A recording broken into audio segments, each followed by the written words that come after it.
So yeah, I'll just share my personal journey.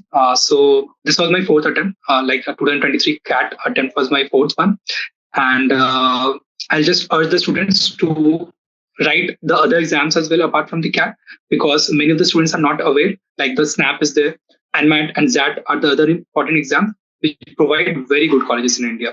Okay, so there will be two advantages. For example, see, this is a competitive exam, and you know. Maybe on the D day, a few questions here and there will play a huge role in getting the short list. Maybe some of the students miss out on maybe one or two or maybe few more marks. Okay, so that is where you have to play smartly. You need to prepare well for all the exams. And being honest, the most of the preparation is done for CAT only. The other exams you will not require so much of time to prepare. So after CAT you will be having like 1 month or so. So you can give like a few weeks for each of the exams. That is not an issue. Secondly, the mocks are quite important. For example, last year I was working in an edtech company. So see, I used to manage my time well. For example, before the work used to start, I used to give mock from 7:30 to 9:30. Then I used to go for my work, then return after like 10 to 12 hours, and then again analyze it well. So analyzing the mock is quite important in the preparation. I'll tell you why. Because see, for example, total 66 questions are there, right? So out of those, for example, in those 2 hours, you are able to manage, you're able to solve 30 questions. And without timer, when you solve, you are able to solve 10 more questions, like in total 40 questions. So you will have to find out the ways in which you can solve those 10 extra questions in that given time. Maybe it could be a silly mistake which you could have done in the exam. Maybe you could have missed that question due to the time issue, and maybe it could be some other mistakes as well. So those 10 questions you will need to rectify as much as, because see, you have that knowledge already, but you are not able to solve in that time frame. Secondly, after that, after 40 questions, there are 26 more remaining questions out of 66. So those you need to find out like how many more questions you can solve. So that one is the knowledge gap you're having. So see, in these kind of competitive exams, you need not to solve all those 66 questions. Okay, even the toppers do not get the full marks. So you need to plan accordingly. For example, last year the 99 percentile was around 77 or 76 marks out of 198. You can just see, even at this is a low scoring game, especially the CAT. So you'll have to play your cards well. Secondly, going from the student's point of view, for example, some of you may be already are working professionals. Some of you maybe will be in the third or fourth year of your colleges. So you need to manage your time well. For obviously, the college students will be having an upper hand because you will be getting more time to prepare well. And as I told, the mocks are an important preparatory tool. For example, as of now, 4 more months are remaining. So you can plan accordingly. For example, for this August month, you can plan 1 or 2 mocks per week as per your preference. And then accordingly, you need to raise the number of mocks depending on the preparation. Now, coming to the preparation, the syllabus will not end, because see, basically, this is all about solving some aptitude questions only, right? So some questions will be from like quant questions are basically syllabus from 9th and 10th class, which you all have gone through. Then VARC part, the English part is there. You read articles and you have done quite a lot of studies as well.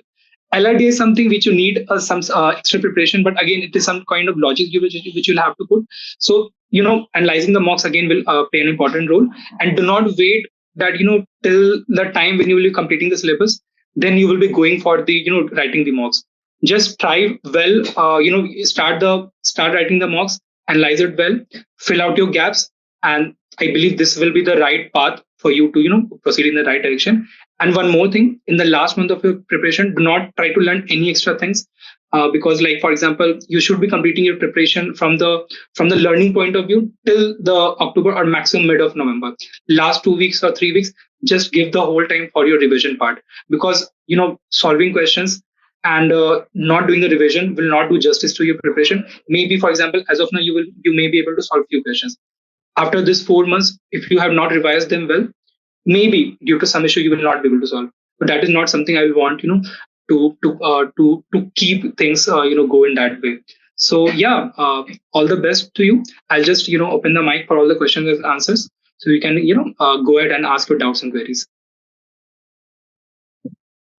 Okay, all of you, I have given permission to unmute yourself, and you can unmute yourself and ask question, or you can just write in the chat box.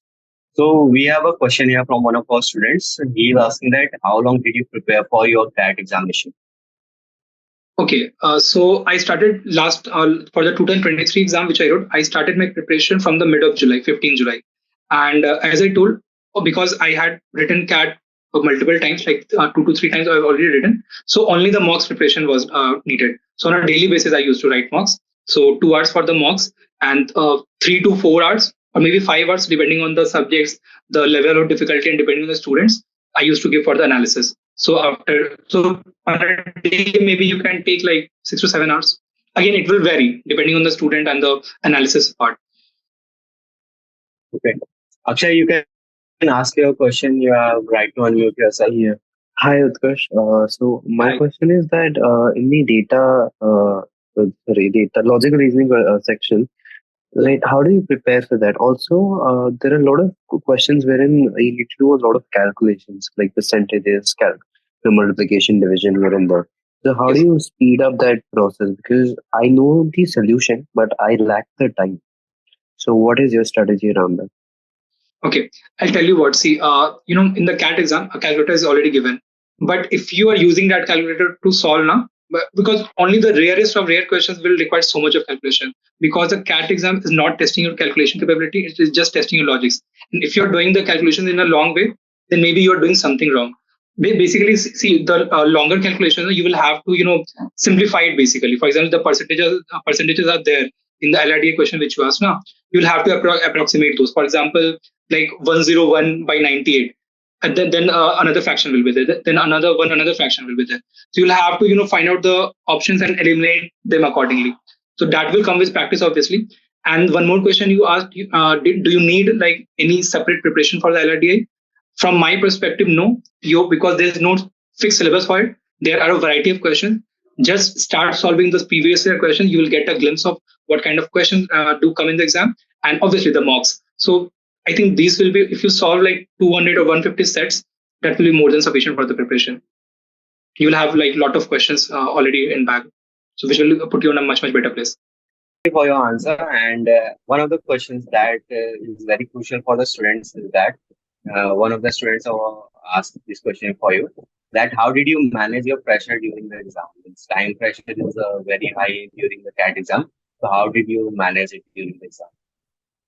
Okay, so see, basically there will be two kind of pressure: the time pressure and the mental pressure or the emotional pressure which you'll be having. For example, there will be some times which you can score good, uh, just cheer up a bit, and take some rewards for you. Just go and have a dinner, have pizza. Then again, like after a few hours, come back to your preparation. Do not become complacent. On the other hand, if your preparation is not going well, or if your preparation is going well, but the output is not coming to that an extent which you're expecting, so don't get disheartened. The mocks are not the true representation of your capabilities or the preparation, because I've heard and I know friends which have cracked the exam which were not able to score so much marks in mocks. Also, on the other hand, who were able to score so much marks in mocks, but due to the due to lack of handling the pressure, the temperament part, all those things come into play, because as I said, it is a competitive exam. One question here and there, and you may miss out, and you may have to repeat a year for the preparation. So those things were quite important from the preparation point of view. Another thing, to handle the mental pressure, I used to talk to my friends whenever I used to like feel low the mark. I just had a conversation, or go out with my friends. So these were something which like used to cheer me up, make me happy, and then again return to my preparation. They have motivated me a lot, and like I'll I can owe my success to an extent to them also, because make good friends, have healthy competition with your friends who are preparing for the same exam, and again you will be lucky to have them, and you'll be thanking them also, and hopefully you and both of your friends will crack the exam. So that will be a very good thing to have. Okay, we have a small question from one of our students, that does the 10th and 12th percentage matter in CAT selection? Yes and no. Because see, these things which you have already done, you cannot change. Okay, so instead of thinking about those things, just focus on your preparation. Okay, because again there will be many examples who have like not scored so much good marks in 10, 12, but even if they have scored good in college or CAT, or they have done very exceptionally well in the interview. So again, do not think about the past. Whatever marks you have got, you cannot change that. see the shortlisting criteria. Obviously, there will be some minimum criteria. I think there's 60 or 55%, depending on the colleges. So at least you should be fulfilling those criteria first, and most of the students will obviously be aware of that. Apart from that, do not think too much. Just focus on preparation, and whichever calls you will be getting, you will get those if you will be fulfilling those eligibility criteria. But do not think too much about it. Just focus on preparation. Go ahead with that. And one more thing, a lot depends on interview as well. For example, I know students like who have not so much high score in CAT, for example, not 99.59, 99.7 or 8. They have just like 96, 97, 98 even. But if they have done exceptionally well in the interviews, and if they are in the good colleges like IMC, even AB, even the like other colleges as well. So again, it's quite subjective. Just focus on preparation. Thank you so much, Edu Shastra, and good evening, all the students, and take care. All the best for your preparation, and yeah, hopefully things will fall into places. Bye bye.